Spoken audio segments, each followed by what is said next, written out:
So President Ruto rode into office on pledges to lower the cost of living and provide cheap loans to small businesses. But 6 weeks into his tenure, the head of state has been forced to review some of the campaign promises as the reality of the country's economic situation hits home.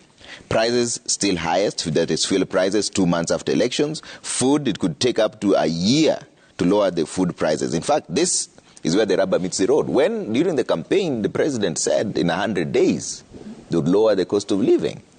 In 100 days, it is now skyrocketing. I don't know what you mean by skyrocketing. It's simple. Even if the price of unga when President Uhuru Kenyatta left, it was 220, now it is 230.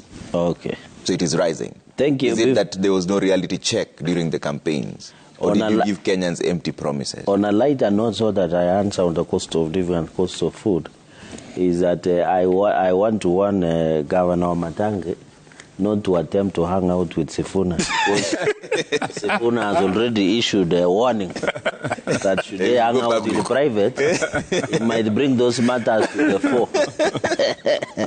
So you need to be careful. But I want to say as an exit point that all cabinet, the president will guide the cabinet as provided by the Constitution. And I don't think there is room for failure. This cabinet, their work is well cut out. We wish them well as they are being sworn in today, and they have already been gazetted by yesterday evening. And we hope they hit the ground running and prove the naysayers and prophets of doom wrong, including one Edwin Sifuna. Now, a quick one. On the issue of cost of living, you know, the president has said this, and that it is important to subsidize production over consumption. It is important to treat the disease not by providing painkillers. The long term, these subsidies has been very expensive, from fuel subsidy to unga subsidy, and there was no beneficiary that even in oil sector. I said one time when I was here that when you were paying billions of shillings, it was only 5 oil companies that were giving subsidies. When you talk about unga subsidies, and I can assure the country, all is well, because in my region we are harvesting maize. So in the next few months that comes up, I can assure you the food prices, especially on the unga, will surely come down.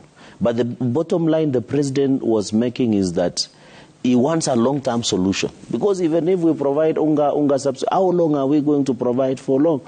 If we can subsidize and provide fertilizer to counties through the distribution by county governments, including Kiambu, if you subsidize, it will be easier to, as a farmer, I can tell you, so that the cost of production is cheaper, you produce more, you produce quality, and you produce where the cost of food, because Trevor agree, almost over 60% of any family's budget in the country is being consumed by food. And if the cost of food comes down, of course, the cost of living and inflation will come down. Another point that I wanted to make is that the challenge, and you know the people who are complaining, the brothers and friends of Senator Sifuna, were the people who put us in a mess. They should keep quiet while we fix the mess. Because they took 5 years to take the cost of unga to 230 shillings. The president has promised that he will lower within 1 year. So you can even thank the president for that, even that roadmap to ensure that the costs come down, because it was not, you know, many people want to argue that when President Ruto took over, the cost of unga was 70 shillings, and after 6 weeks, it went skyrocketing up to 230 shillings. That is not the point. This is where the mess we are talking about that we need to fix.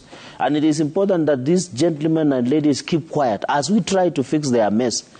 We did not create the president did not create that. He is now fixing the mess in terms of, by saying, let us remove subsidies in terms of fuel subsidies, unga subsidies, then provide fertilizer, quality seeds. And I can assure you, Trevor, if we provide fertilizer enough, we provide quality seeds, I can assure you we will be able to contain. Another challenge that you need to appreciate is the issue of course, the most part of the country, and I know we'll discuss that, is affected by famine and drought. Yeah. And the rains have been erratic. So that is another. Number three is that you need to appreciate, I saw somewhere in one of the international media house about UK is almost going to recession. The world is facing serious, tough economic times, including but not limited to even affected by the Ukraine war, among others across the globe. So there is a general world economic recession that will affect Kenya. Unless you are saying Kenya is an isolated island where these tremors of economic meltdown, economic recession will not be affected in all. Okay. But I want to appeal to Kenyans that it is barely 6 weeks in office for the president.